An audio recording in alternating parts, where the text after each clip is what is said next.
News in 5. News and developments making headlines around the world in 5 minutes. World News in 5. Here on Radyo Pilipinas Worldwide.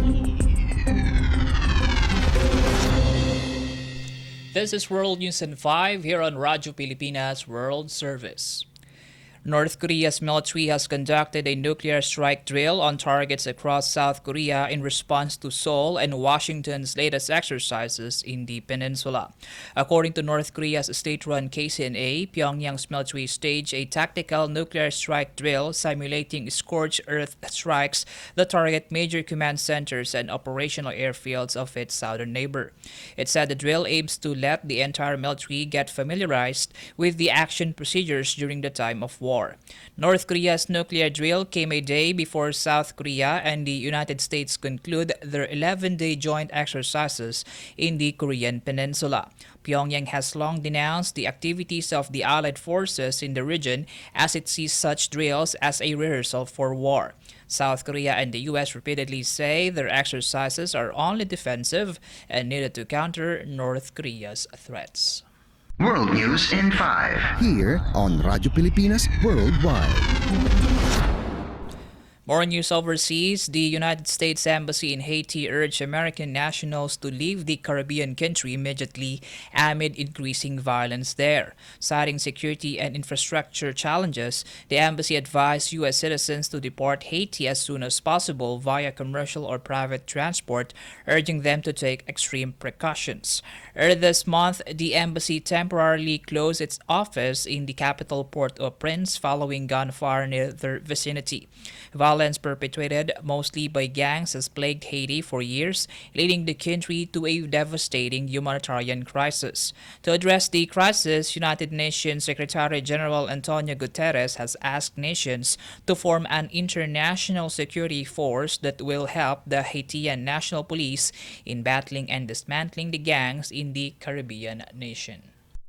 World News in 5. Here on Radyo Pilipinas Worldwide. For our Philippine Embassy news, the Philippines led a call of 33 states in expressing support for the continuation of the work of a diplomatic panel created by the United Nations to address threats to outer space security.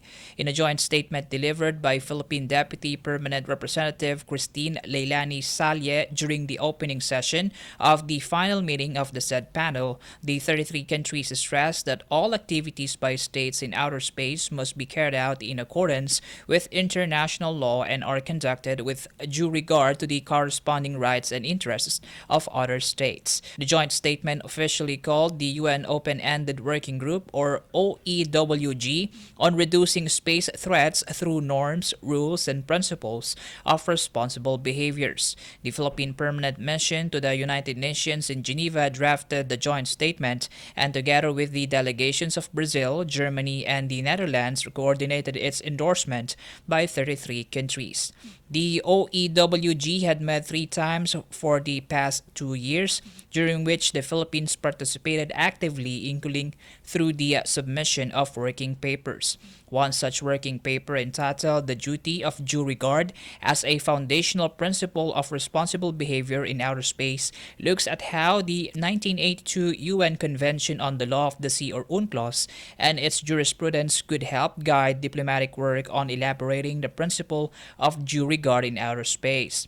2 other papers co-authored with Germany and later co-sponsored by Nigeria present an analysis of outer space security threats and possible recommendations to address them. These recommendations include avoiding debris creating anti-satellite missile tests, addressing misconceptions from rendezvous and proximity operations, protecting civilian infrastructure including those used for humanitarian missions and climate change adaptation purposes, and instituting mechanisms for notification of rocket launches.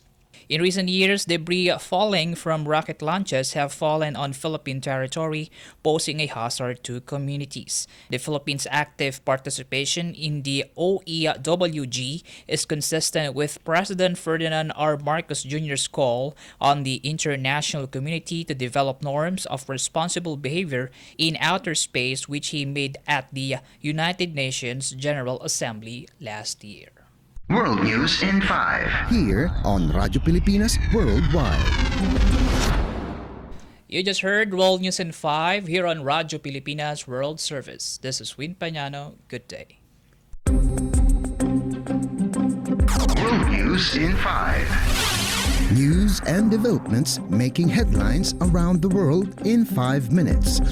World News in 5. Here on Radyo Pilipinas Worldwide.